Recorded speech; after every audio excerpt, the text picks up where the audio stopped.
கர்த்தருடைய வார்த்தை யாருக்கு தரிசனத்தில் உண்டானது? ஆபிராமுக்கு. ஆபிரகாமுக்கு இல்லை, ஆபிராமுக்கு. அல்லேலூயா. கர்த்தருடைய பிள்ளைகளே, கர்த்தருடைய வார்த்தை ஒரு மனிதனுடைய வாழ்க்கையில் உண்டாகும் என்றால் அதற்கு பின்பு அவனுடைய வாழ்க்கையில ஒரு பெரிய மாற்றமும் உண்டாகும். விசுவாசிங்கிற வழியா சொல்லுங்க. உங்க வாழ்க்கையில ஆண்டவர் பேசுகிற காரியங்களை நீங்கள் உற்று கவனித்து கேட்டு அதை விசுவாசித்து நீங்கள் செயல்படும் பொழுது உங்கள் வாழ்க்கையில தேவன் ஒரு பெரிய மாற்றத்தை கொண்டு வர போகிறார். ஹல்லேலூயா.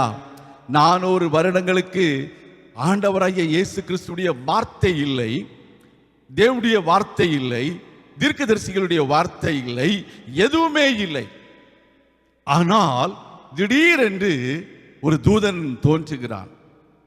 யோசேப்பை பார்த்து சொல்கிறான், உனக்கு மனைவியாக நியமிக்கப்பட்டிருக்கிறதான அந்த மரியாளை நீ தள்ளிவிடாதே, அல்லது அவளை சேர்த்துக்கொள்ள நீ ஐயப்படாதே என்று சொல்லுகிறான். அதே தூதன் போய் மரியாளிடத்தில் போய் சொல்லுகிறான், மரியாளே, நீ கிருபை பெற்றாய், ஸ்திரீகளுக்குள்ளே நீ ஆசீர்வதிக்கப்பட்டவள், உன்னை நான் ஆசீர்வதிக்கப் போகிறேன் என்று சொல்லுகிறார். அவருடைய வாழ்க்கையில் ஒரு மாற்றத்தை கொண்டு வருகிறார். விசுவாசிங்க வழியா சொல்லுவோமா? ஆபிராமுக்கு சொன்ன அதே வார்த்தையை கர்த்தர் இந்த நாளிலே உங்களுக்கு சொல்லுகிறார். ஹல்லேலூயா. நீ பயப்படாதே, நான் உனக்கு கேடகமும் உனக்கு மகா பெரிய பலனுமாயிருக்கிறேன். விசுவாசிகளா சொல்லுங்க. உங்க வாழ்க்கையில ஒரு மாற்றத்தை கொண்டு வர வேண்டும் என்று கர்த்தர் விரும்புகிறார். இவ்வளவு நாட்களும் நீங்கள் வாழ்ந்த ஒரு வாழ்க்கை ஒரு பக்கமாக இருந்தாலும் உங்களுடைய வாழ்க்கையின் இன்னொரு மறுபக்கத்தை நாம் பார்ப்பதற்காக இந்த விதத்தை தியானிக்க போகிறோம். ஆபிராமை தேவன் அழைத்து ஆபிரகாமாக மாற்றின தேவன். ஆபிராம் என்று சொன்னால் என்ன அர்த்தம்? Exalted father. அதாவது தமிழில் ஆபிராம் என்று சொல்கிறோம், இப்ரேய பாஷையில் ஆவ்ராம். என்ன பேரு? AVRAM. ஆவ்ராம் என்று சொன்னால் உயர்த்தப்பட்ட தகப்பன். ஆபிரகாம் என்று சொன்னால் என்ன? அநேகம் ஜாதிகளுக்கு உன்னை தகப்பனாக மாற்றுவேன் என்று சொன்னார். எந்த சாத்தியக்கூறுமே இல்லை, அதை விசுவாசிப்பதற்கு எந்த விதமான சூழ்நிலையுமே இல்லை. 75 வயது ஆகிவிட்டது. சாராளுக்கும் ஸ்திரீகளுடைய வழிபாடுகள் நின்று போய்விட்டது. இப்படிப்பட்ட சூழ்நிலையில ஆண்டவர் சொல்லுகிறார், தரிசனத்தில் சொல்லுகிறார், ஆபிராமே, நீ பயப்படாதே, நான் உன்னை பெரிய ஜாதியாக மாற்றுவேன் என்று அந்த 15வது அதிகாரத்தில் பின்பகுதியை நம்ம வாசிக்க முடிகிறோம். நேரடியாக போவோம், 17வது அதிகாரத்திற்கு போவோம். அங்கே தேவனுடைய வார்த்தை சொல்கிறது, 17ஆம் அதிகாரம் 1வது வசனத்தில், ஆபிராம் 99 வயதான பொழுது. எத்தனை வயதாயிடுச்சு? 99. முதலாவது எப்போ? 75. இப்போ 99. எப்போ? 24 வருடங்களுக்கு பிறகு மறுபடியும் ஆண்டவர் சொல்கிறார், நான் சர்வ வல்லமையுள்ள தேவன். கர்த்தருடைய பிள்ளைகளை, கர்த்தர் கொடுத்த வாக்கு தத்தம் நிறைவேற ஒருவேளை சில நாட்கள், சில மாதங்கள், சில வருடங்கள் எடுக்கலாம். ஆனால் ஆண்டவருடைய வல்லமையை நீங்கள் ஒரு நாளும் குறைவாக நினைக்க கூடாது. விசுவாசிங்க சொல்லுங்க. அவர் வாக்கு மாறாத தேவன், அவர் சர்வ வல்லமையுள்ள தேவன். முதலாவது சொன்னார், நான் உனக்கு கேடகமாக இருக்கிறேன் என்று சொன்னார். இங்கே நான் சர்வ வல்லமையுள்ள தேவன், நீ எனக்கு முன்பாக நடந்து கொண்டு உத்தமனாயிரு என்று சொல்கிறார். ஹல்லேலூயா. யாருக்கு முன்பதாக நடக்க வேண்டுமாம்? 4 பேருக்கு முன்பதாக அல்ல, நம்மை படைத்த சர்வ வல்லமையுள்ள தேவனுக்கு முன்பதாக. தாயை போல ஒரு மார்பை உடைய தேவன் என்று சொல்லி ஆராதனையில் அருமையான சகோதரன் சொன்னார். இந்த சர்வ வல்லமையுள்ள தேவன் என்பதற்கு இன்னொரு அர்த்தமும் அதுதான், எல் ஷடாய். எல் ஷடாய் என்று சொன்னால் என்ன? தாயை போல மார்புடைய தேவன் என்று சொல்லி. கர்த்தருடைய பிள்ளைகளே, அந்த ஆண்டவர் சர்வ வல்லமையுள்ள தேவன். மருத்துவர்கள் முடியாது என்று சொன்னாலும், சூழ்நிலைகள் முடியாது என்று சொன்னாலும், உங்களுடைய சிந்தனைகளும் உங்களுடைய ஆராய்ச்சிகளும் உங்களுடைய படிப்பும் உங்களுடைய கடந்த கால அனுபவங்களும் முடியாது என்று சொன்னாலும் அவைகள் எல்லாவற்றையும் அவர் மாற்றி எல்லாவற்றையும் செய்து முடிக்க சர்வ வல்லமையுள்ள தேவன் அவர். எந்த சூழ்நிலையும் அவரை நிறுத்த முடியாது.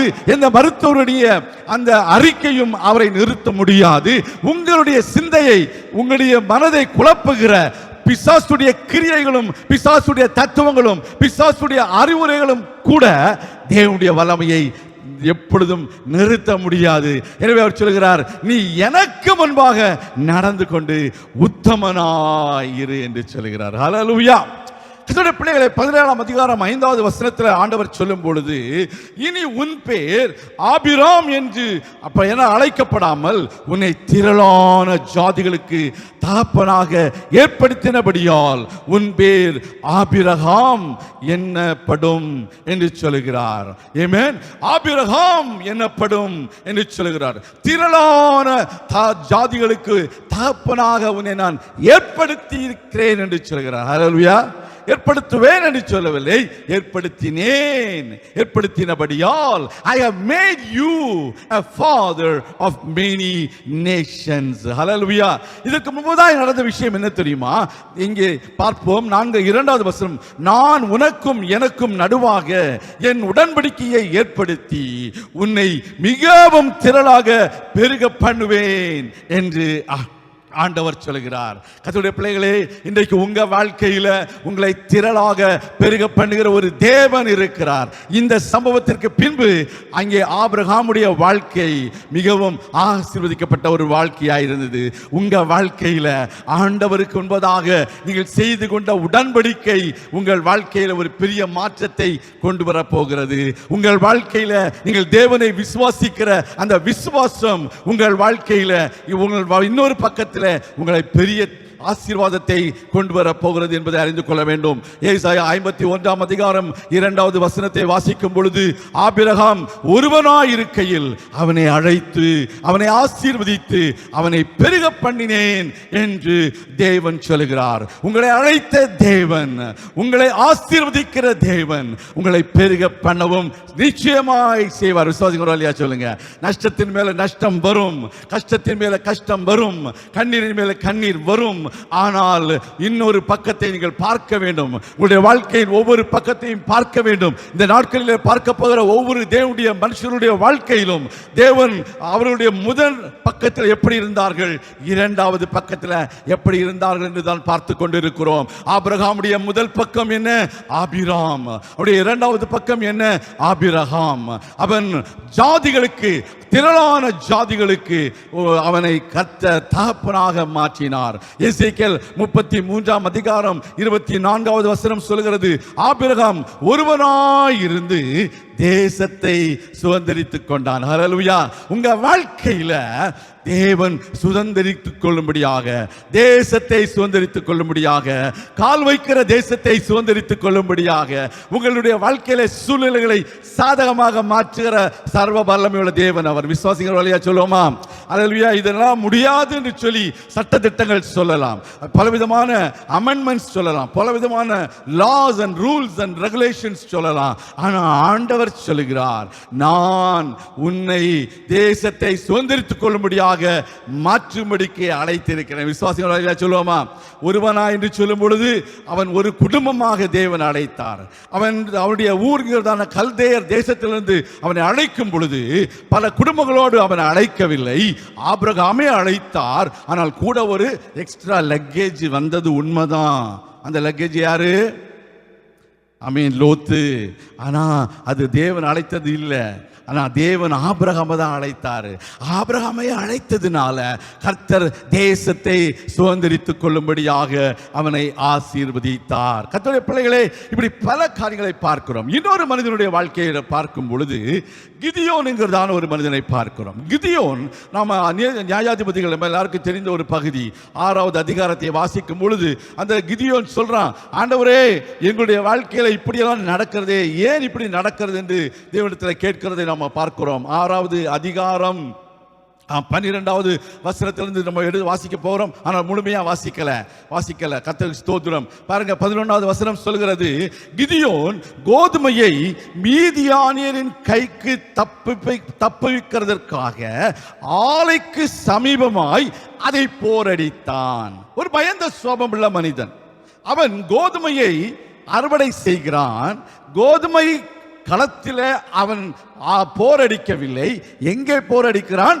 திராட்சரசம் அந்த செக்கு இருக்கிறது அல்லவா, அந்த திராட்சரசம் பிழிந்தெடுக்கிறதான அந்த ஆலைக்கு பக்கத்தில் போய் அவன் என்ன செய்கிறான், அங்கே போரடிக்கிறான். ஏன் தெரியுமா, அந்த காலகட்டத்தில் திராட்சரசம் அறுவடை செய்யப்படுகிற அல்லது திராட்சை பழங்கள் அறுவடை செய்யப்படுகிற காலம் இல்லை, அது கோதுமை அறுவடை செய்யப்படுகிற காலம். இந்த நாட்களில் அவன் எங்க போகிறான், திராட்சை ஆலையின் அண்டையில போய் அவன் மீதியானிற்கு பயந்து போய் அங்கே போய் அவன் செய்கிறான், அங்கே போரடிக்கிறதை பார்க்கிறோம். இது 12வது வசனம். அப்பொழுது கர்த்தருடைய தூதனானவர் அவனுக்கு தரிசனமாகினார். ஆபிராமுக்கு எப்படி தேவன் தரிசனமாகி தேவன் தரிசனத்தில் ஒரு வார்த்தையை சொன்னாரோ, அப்படியே இப்பொழுதும் கர்த்தருடைய தூதனானவர் என்பது இயேசு கிறிஸ்துவை குறிக்கிறது. அவருக்கு தரிசனமாகி, பராக்கிரமசாலியே கர்த்தர் உன்னோடு இருக்கிறார். வரலையா சொல்லுமா, பக்கத்தில் உள்ள பார்த்து சொல்லுங்க, பராக்கிரமசாலியே கர்த்தர் உன்னோடு இருக்கிறார்.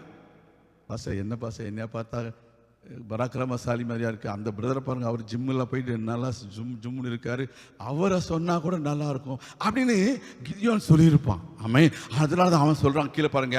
அப்பொழுது கிதியோன் ஆண்டவர் அவரை நோக்கி, என் ஆண்டவரே, கர்த்தர் எங்களோடு இருந்தால் இவையெல்லாம் எங்களுக்கு நேரிடுவானேன். பாஸ்டர் சொல்றாரு, கர்த்தர் உங்களோட இருக்கிறாரு, பயப்படாதே, கர்த்தர் உனக்கு கேடகமா இருக்கிறாரு, உனக்கு மகா பெரிய பலனமா இருக்கு. கர்த்தாவே, இயேசுவே, இந்த பாஸ்டருக்கு இதெல்லாம் தெரியவா போகுது? என்ன சொல்றாரு பார்த்தீங்களா, கர்த்தர் எங்களோடு இருந்தா எங்களுக்கு இதெல்லாம் நடக்குமா அப்படின்னு நீங்க நினைக்கிற மாதிரி கிதியோன் கேட்கிறான் ஆண்டவர்கிட்ட. என்ன கேட்கிறான், இவையெல்லாம் எங்களுக்கு நேரிடுவானேன், ஏன் எங்களுக்கு இதெல்லாம் நடக்கிறது என்று கேட்கிறான். ஸ்தோத்திரம். அப்ப பாருங்க, அவன் ஸ்தோத்திரம். அப்ப அதோடு மாத்திரம் கீழே பார்க்கும் பொழுது சொல்கிறான், எங்கள் பிதாக்கள் எங்களுக்கு விவரித்து சொன்ன அவருடைய அற்புதங்கள் எல்லாம் எங்கே? அற்புதமெல்லாம் நடக்குன்னு சொல்றாங்க, எங்களுக்கு ஒரு அற்புதமே நடக்கலையே அப்படின்னு நம்ம சொல்றோம் இல்லைங்களா? அப்பொழுது கர்த்தர் எங்களை கைவிட்டு விட்டார், எங்களை மீதியான கையில ஒப்பு கொடுத்தார். கம்ப்ளைண்ட் மேல கம்ப்ளைண்ட். என்னது முதல்ல என்னது சொல்றாரு, ஆண்டவரே நீர் எங்களோடு இருந்தால் ஏன் எங்களுக்கு இதெல்லாம் நடக்குது? ரெண்டாவது, நீர் எங்களுடைய அற்புதங்கள் எல்லாம் எங்கே? ஒரு அற்புதமும் நடக்கல. மூணாவது என்னது, நீர் எங்களை கைவிட்டு விட்டீர். நாலாவது என்னது, எங்களை மீதியான கையில ஒப்பு கொடுத்துட்டீர். இப்படிப்பட்ட ஆண்டவர் திடீர்னு வந்து சொல்றீங்க, என்ன நீ பயப்படாதே, கர்த்தர் உன்னோடு இருக்கிறாரு அப்படின்னு பராக்கிரமசாலியே என்று சொல்லுகிறாரு. உண்மையை சொன்னா கூட பரவாயில்ல, நம்மளை பார்த்து பராக்கிரமசாலியே அப்படின்னு சொல்றாரு அப்படின்னு அவன் நினைச்சோன்னா, இன்னைக்கு காலையில் ஒருத்தவங்க பேசும்போது சொன்னாங்க, நம்ம எப்படினாலும் நம்ம விசுவாசத்தோட அறிக்கை பண்ணணும். எப்படின்னா, நான் பலவீனமாக இருந்தாலும் கிறிஸ்துவினாலே நான் பலப்படுத்தப்படுகிறேன், நான் பலவீனம் நல்லன்னு சொல்லணுமா? ஒரு ஆளியா சொல்லுங்க. இங்க சொல்றாரு, இவனை பார்த்தா இவன் பயந்தாங்குழியா இருக்கிறான், இவன் பல கம்ப்ளைண்டோட இருக்கிறான். ஆண்டவர் சொல்றாரு, நீ தான் பராக்கிரமசாலி என்று சொல்கிறார். சொல்லுங்க பக்கத்தில் பார்த்து, நீங்க தான் பராக்கிரமசாலி. பாஸ்டர் உங்களை தாங்க சொல்றாரு அப்படின்னு சொல்லுங்க. நான் பைபிளை தான் உங்களுக்கு சொல்லித்தரேன். அப்ப பாருங்க, அப்பொழுது கர்த்தர் அவனை நோக்கி, இவட தூதனானவர் சொல்ல, இப்ப யார் பத்தி பாருங்க. அப்பொழுது கர்த்தர் அவனை நோக்கி பார்த்து, உனக்கு இருக்கிற பலத்தோட போ. பரவாயில்லையா சொல்லுவோமா? உங்களுக்கு எல்லாம் பலம் இருக்குதா? பலம் இருக்கிறவங்கள கரங்களை வைத்து ஒரு ஆளியா சொல்லுங்க. கை வைத்த கூட பலம் இல்லை பாஸ்டர், நீங்க என்ன சொல்றீங்க? கையை வைத்தி பலத்தோட அல்லேலூயான்னு சொல்லுங்க. உங்களுக்கு இருக்கிற பலத்தோட போங்க. காரணம், அந்த வசனம் சொல்கிறது,